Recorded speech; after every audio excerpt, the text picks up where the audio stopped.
Hi Rebels, Paul through some ideas that I have developed and seen on the whole angle of how the mind controls the body, um, and vice versa. Through the whole thing of doing Reiki treatments and energy healing treatments and general observation of life over the years, I've realised that the body really is a very great reactor to our emotions.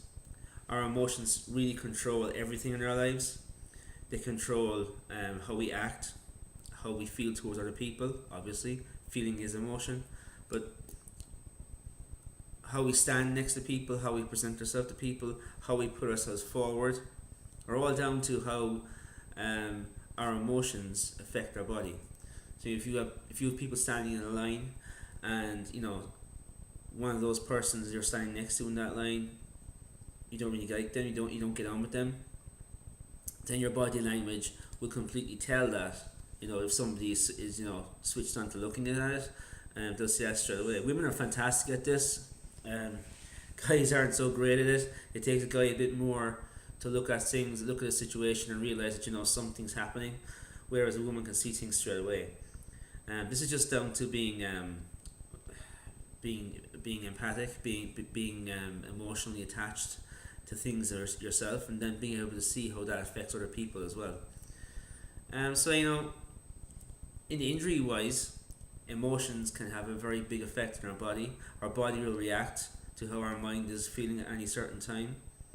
So you might have a shoulder injury at a moment, that's after developing over a period of time because you've had a very pushing or forceful relationship with somebody where try to push back against the force of that person that's coming against you, and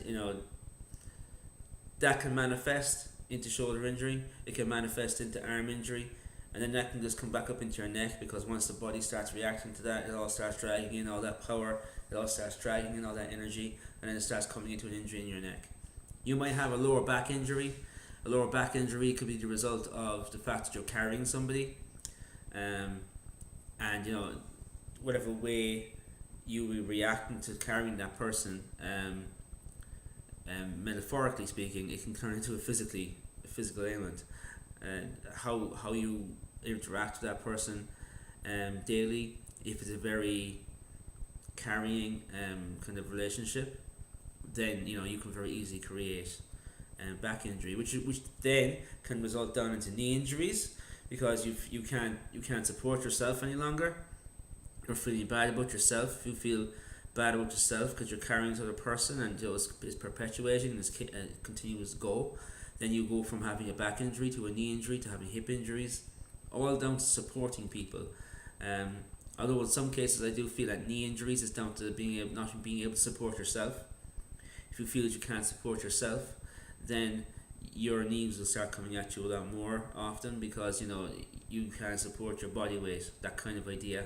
But it could be the fact that you just can't support yourself emotionally. Um, when you take the energy to a positive side, and you stop seeing things that you cannot do, because when people have injuries they'll say, oh, I cannot do this because I have this injury, or I can't do this because my body won't let me do it. Then that injury perpetuates and that gets worse, and the ailment gets more established in your body. But when you say to yourself, okay, I can do I can't do all of this, but I can do some of it, and I can do a step towards making it better, then you're going to start counteracting the problem that was there. Your body will start realigning, and your body will start fixing the initial problem that you may have had already. If it's a case, you can go to somebody that knows about energy healing and knows about how the emotions affect us. Then they might be able to tell you what type of a relationship is causing the injury that you're having, and then you might be able to then pinpoint that yourself and then actively change how you feel about that relationship. You don't have to. If it's something that you can walk away from, that you can leave, fine. But sometimes your relationships are very close to you, and it's most often the very close relationships in your life that leave you with the effect like this.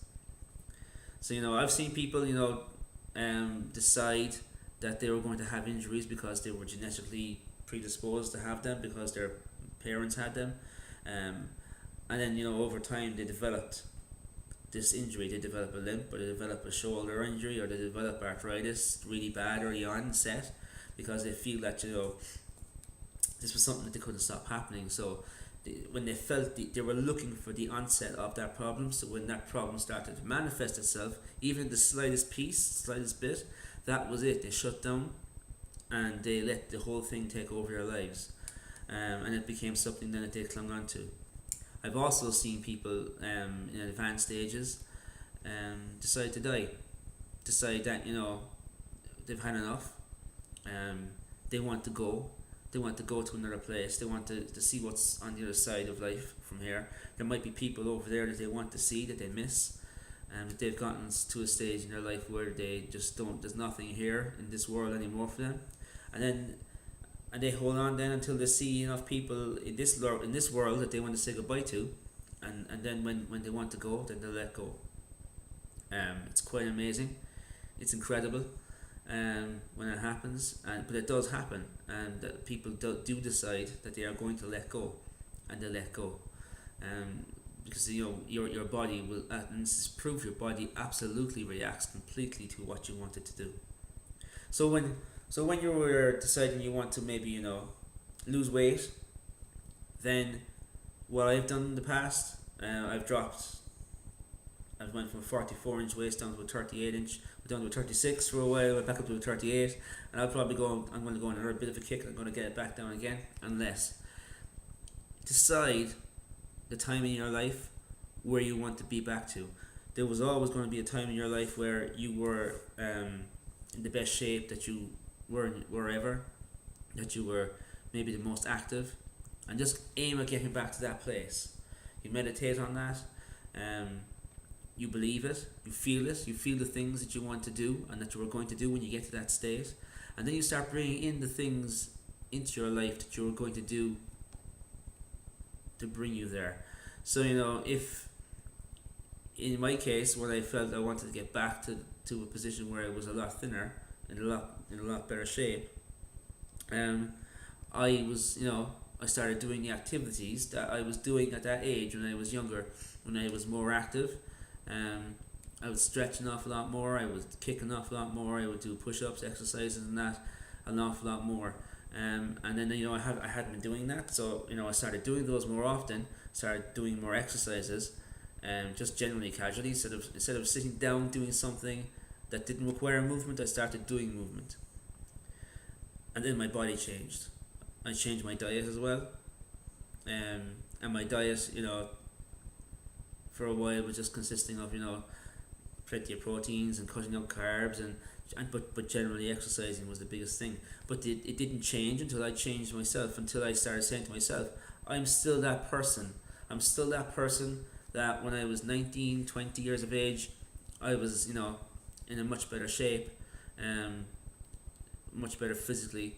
I wanted to get back to that position, and I started doing the things that 19, 20-year-old me done, and then it brought me back into a better position of the 37-year-old me. That some people say I'm too old, I've gone past this now, I can't do those things anymore. Well, there's some things that because we've stopped doing them, our body has gotten used to not doing them. But really all it really takes is that we just have to retrain our body, retrain our mind, and convince our body that they can still do these things that we done when we were younger. We may not be able to do them as well as we done when we were younger, but we will get there. We will get to a certain stage and a certain ability, and we'll make it happen. If it's a case you just cannot move at all, if there's some things you feel you cannot do physically, then you meditate on it. Then you get into a position and do this in another video, how to meditate and how to visualize in your meditation. But get into that position where you're in a state of relaxation and you're in a state of being and in a state of discovery, where you can go back and feel those things that you felt before, or try to bring on the experiences and the feeling of what it's like to walk down a beach that's 5 miles long and back. To be able to feel what it's like to swim in a swimming pool, to do 20 laps, to feel what it's like to climb a mountain, to go to mount hill walking, all those different activities, to go cycling for for 20 miles and back. Feel all those things, go through all the emotions, feel your muscles doing those things, even though you don't have to be doing them. Once you believe that you're doing them and you feel that you're in the experience, then your body will start reacting to that. This is scientifically proven that when they hooked up athletes to electrodes and sensors, um, and they asked them to recreate in their mind a race or a training session that they just had previously, then their body reacted in the same way to what they had reacted when they done the actual exercising, when they done the actual training, and that the muscles were firing, the brain was experiencing the whole thing again. It was as if you were back in that place, but you were not. That they were lying down and they were relaxing and being tested by scientists and that. So this is proof that this does work. But life generally gets in the way of us believing in things, and we believe in a very physical world where everything has to be in front of us to touch in reality. Whereas like we can touch things with our hands, but we can also touch things with our soul, and we can touch things with our mind. And what I'm talking about today is about getting in touch with your soul, getting in touch with the energy that's around you, so that you can bring that energy then into a more harmonic resonance, and bring you back into the place where you want to be in your life. Thanks for listening, guys, and watch out for the updates on Facebook, and follow the Facebook page and become friends, and hopefully see you soon. Bye bye.